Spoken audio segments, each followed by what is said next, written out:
Hello everyone. So in this video we will be talking about meiosis, and in the last two videos we have learned about cell cycle, and सबसे ज़्यादा we have focused on interphase and the mitotic phase. Okay, so in this video we will be learning about meiosis. So in case of mitosis we have learned that mitotic phase is also called as equational division, or mitosis is called as an equational division.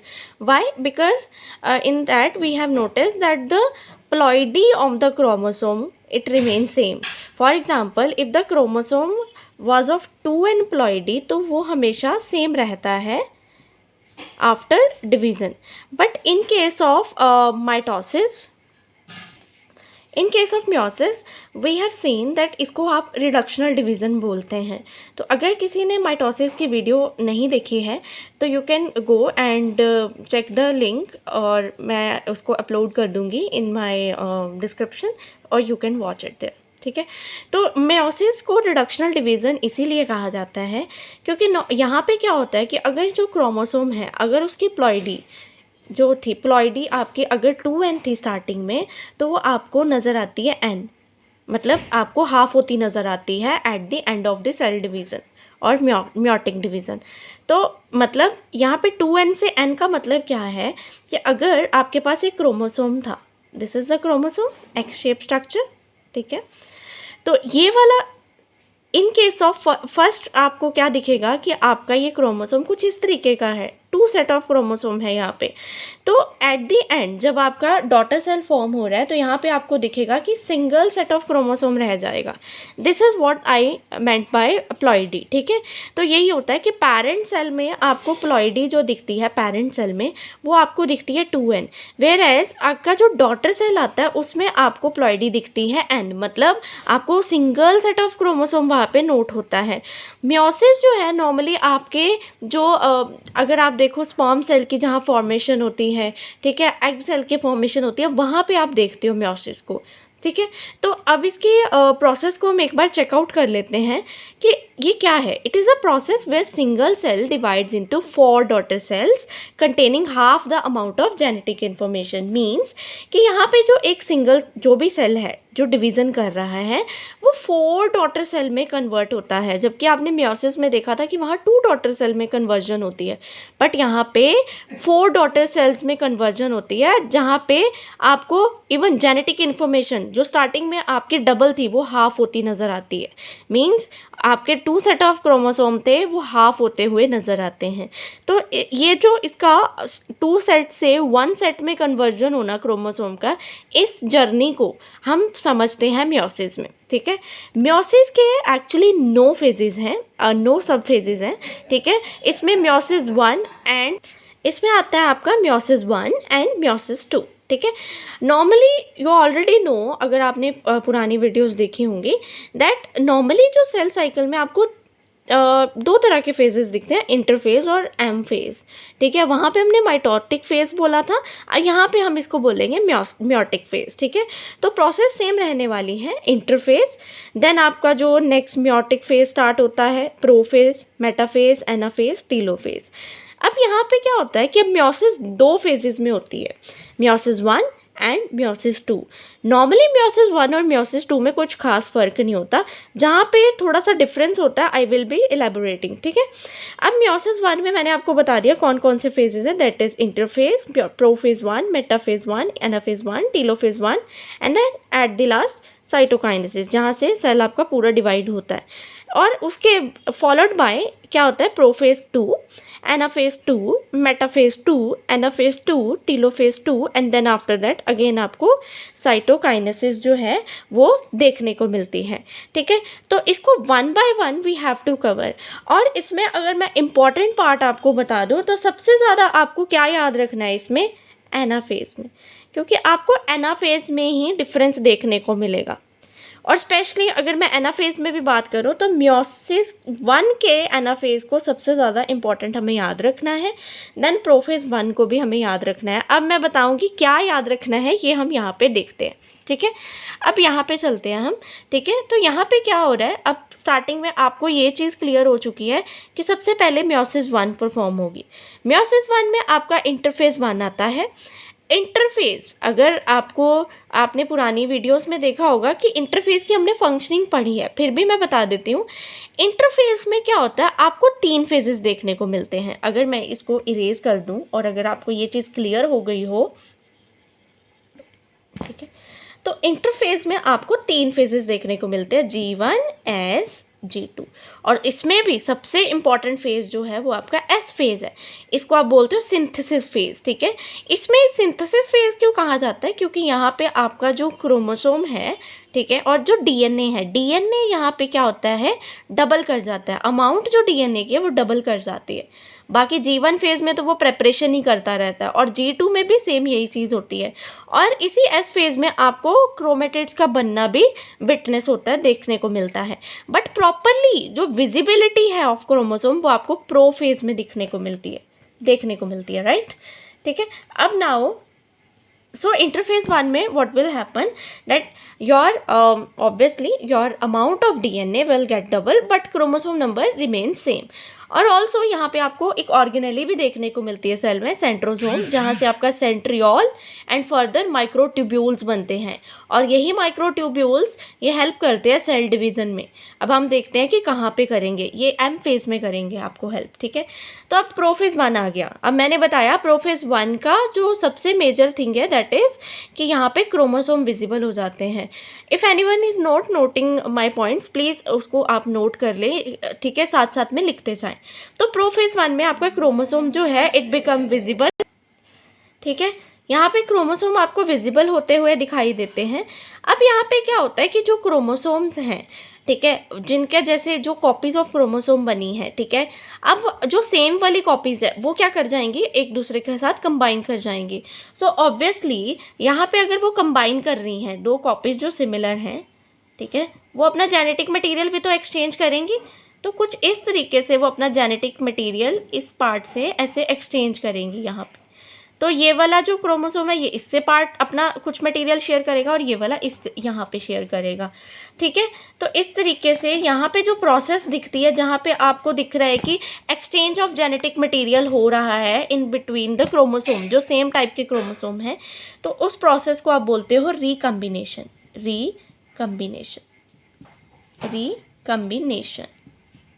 इसीलिए मैंने आपको बोला कि आपको यहाँ पे prophase 1 बहुत important है, क्योंकि यहाँ पे क्या प्रोसेस होती है, रिकम्बिनेशन। तो आपसे पूछा जा सकता है कि कौन सी प्रोसेस जो है प्रोफेज 1 में हो रही है, दैट इज़ रिकम्बिनेशन, जहाँ पे सेम कॉपीज़ ऑफ क्रोमोसोम वो आपस में अटैच करती हैं, कंबाइन करती हैं और वो क्या करती हैं, अपना मटेरियल एक्सचेंज करती हैं। अब मेटाफेज 1 आया। मेटाफेज का काम क्या है, हाँ, यहाँ पे प्रोफेज 1 में एक चीज़ और देखेंगे कि जो सेंट्रियोल्स हैं वो भी आपके प्रेजेंट होंगी, है ना।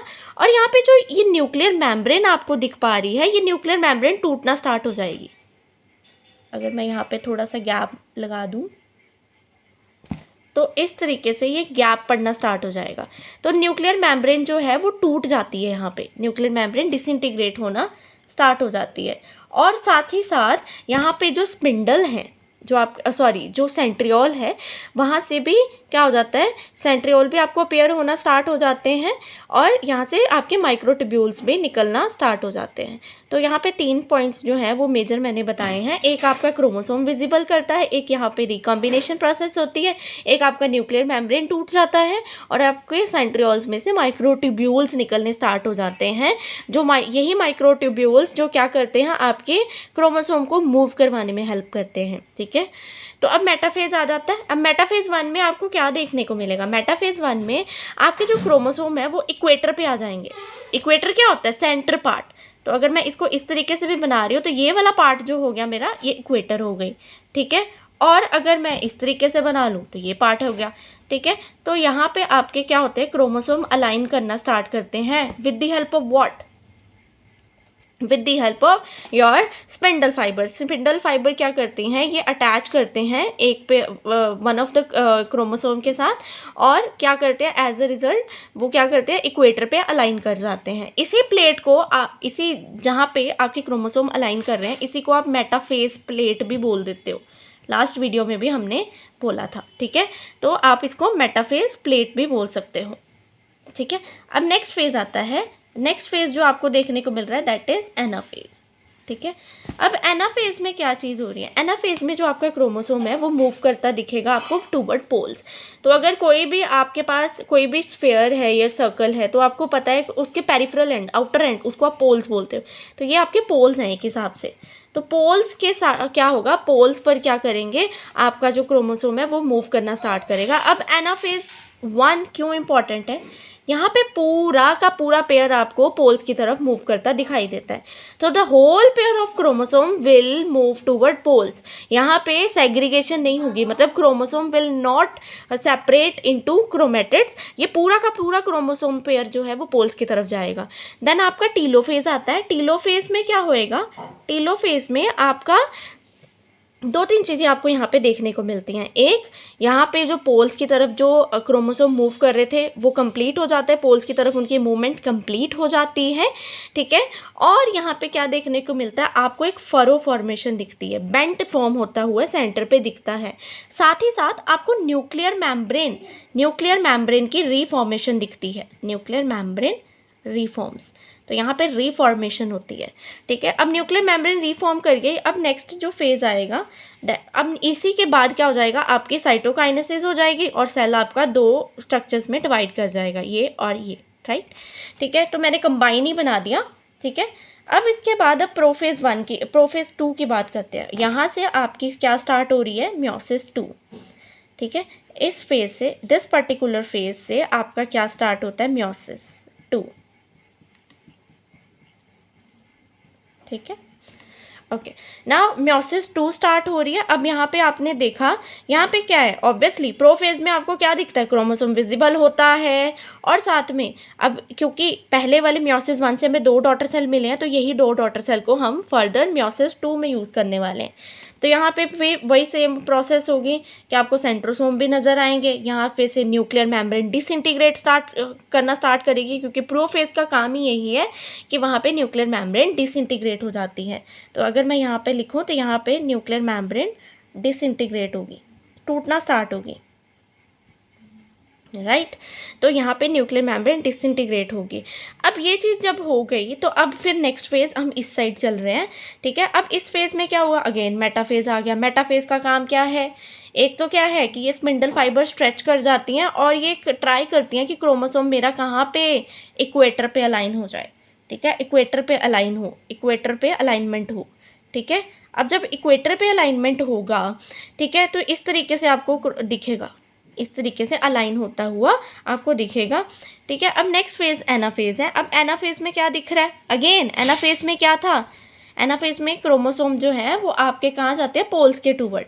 हमने एनाफेज़ 1 में ये देखा कि आपके सारा का सारा क्रोमोसोम मूव कर गया था टूवर्ड पोल। यहाँ ऐसा नहीं होगा, यहाँ पे जो आपका ये क्रोमोसोम है, अगर आप क्रोमोसोम इसको मान लें तो ये पहले टूटेगा और ये वाला जो पार्ट है फिर मूव करता हुआ आपको नज़र आने वाला है, क्लियर, ठीक है। देन आपके पास जब आप यहाँ से मूव करते हैं तो यहाँ पे आपको देखने को मिला कि जो क्रोमोसोम है वो पूरा सिस्टर क्रोमेटिड में टूटा है, अपनी क्रोमेटिड्स में टूटा है, एंड देन वो मूव करा है टूवर्ड पोल्स। तो ये जो एनाफेज़ 2 है वो काइंड ऑफ जो आपका एनाफेज़ ऑफ माइटोसिस है, वो एनाफेज़ 2 ऑफ म्योसिस 2 और anaphase of mitosis is same, बस डिफरेंस आपको म्योसिस 1 में ही दिखता है, ठीक है। देन आपका आता है टीलोफेज़। अब टीलोफेज़ में क्या होता है, अगेन वही न्यूक्लियर मेम्ब्रेन रीफॉर्म होगी और देन आपका क्या होएगा, आपका फरो बनेगा, यहाँ पे बेंड बनेगा, ठीक है। और as a result after that cytokinesis होगी। साइटोकाइनेसिस में क्या होएगा, आपका फिर से जो आपके क्योंकि आपको पता है साइटोकाइनेसिस में क्या होता है, यही यहीं से स्ट्रेच करके ये टूट जाते हैं। तो इन दिस वे आप एंड में देखोगे कि यहाँ पे सिर्फ एक सेट ऑफ क्रोमोसोम दिख रहा है, 1 सेट ऑफ क्रोमोसोम, ठीक है। तो 1 सेट ऑफ क्रोमोसोम आपको यहाँ पे दिखने को मिल रहा है। तो इस तरीके से आप ये देख सकते हो कि 2n से आपका पूरा प्रोसेस जो है वो कैसे चलता है, ठीक है। तो फिर से मैं आपको एक बार रिवाइज करवा देती हूँ कि पहले फेज़ में क्या हो रहा है कि इंटरफेज़ 1 में आपका क्रोमोसोम जो है वो अपनी प्रेपरेशन करता है और डीएनए जो है फॉर्म होते हैं, कुछ और रेगुलेटरी प्रोटीन्स वगैरह भी फॉर्म होगा, डीएनए डबल करेगा। देन आपका प्रोफेज़ आता है जिसमें विजिबल होते हैं क्रोमोसोम, न्यूक्लियर मेम्ब्रेन जो है वो टूट जाता है और यहाँ पे सेंट्रोसोम भी बनना स्टार्ट होते हैं, जिसमें से आपके स्पिंडल फाइबर निकलते हैं। ऑल दो सेंट्रोसोम आपका पहले से ही फॉर्म हो रखा होता है, ठीक है। देन आपका मेटाफेज 1 आता है, इक्वेटर पे अलाइनमेंट। एनाफेज 1 बहुत ही इंपॉर्टेंट है क्योंकि यहाँ पे पूरा का पूरा पेयर ऑफ क्रोमोसोम जो है पोल्स की तरफ मूव करता है।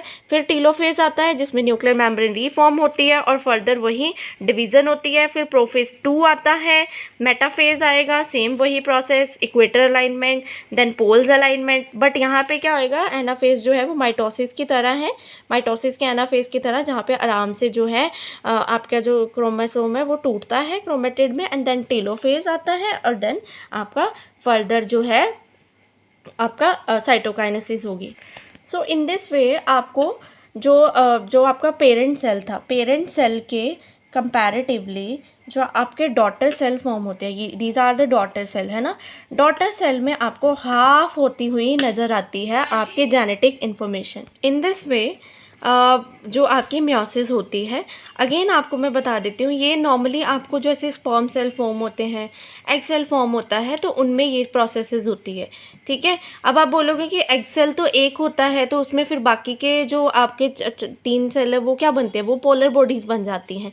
तो यहाँ पे आपको क्या क्या चीज़ इंपॉर्टेंट है वो आप याद रख लें कि एक तो आपको याद रखना है आपका जो प्रोफेज 1 है ना, क्योंकि प्रोफेज 1 में क्या हो रहा है, आपकी रिकम्बिनेशन हो रही है, तो ये आपको बहुत इंपॉर्टेंट पॉइंट है, ठीक है।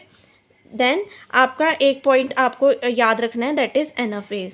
एनाफेज कौन सा, एनाफेज 1। एनाफेज 1 में आपका पूरा क्रोमोसोम का पेयर जो है वो आपका क्या हो रहा है, मूव करता है टुवर्ड पोल्स, ठीक है। और आपका एनाफेज जो 2 है वो किससे मैच करता है, सिमिलर टू, वो सिमिलर है आपका anaphase of mitosis, similar to mitosis. तो ये जो है प्रोसेस, ये आपको इस तरीके से आपको याद रखना है। In this way we are done with meiosis. In the next video we will be learning about the prophase 1, जो इनमें कुछ इवेंट्स होते हैं उसके बारे में हम डिस्कस करेंगे। So if you have really like the content, so please do like, do share, and if you have any doubt you can comment below. I will be answering happily. Thank you.